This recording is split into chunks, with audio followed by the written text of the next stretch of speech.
না হয়নি, আমি পাস্তা টাস্তা রান্না করতে পারবো না, তোমার পাপাকে বলো বাইরে থেকে কিনে আনতে।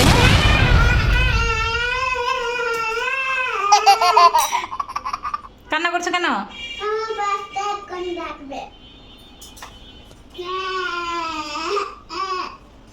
এই ধরো ধরো ধরো ধরো ধরো ধরো, তোমার পাস্তা ধরো, পাস্তা ধরো।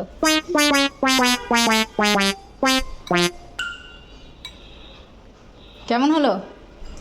অনেক মজা। ধরো ধরো ধরো।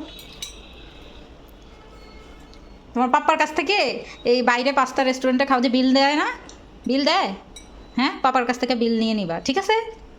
ঠিক আছে, টাকা নিয়ে, এই টাকাটা নিয়ে তারপর মামাকে দিবা, ঠিক আছে? কি বলবা? বলবা মামা অনেক টেস্টি করে রান্না করেছে, তুমি টাকা দাও, বলবা? কেন দিবা না? যাও।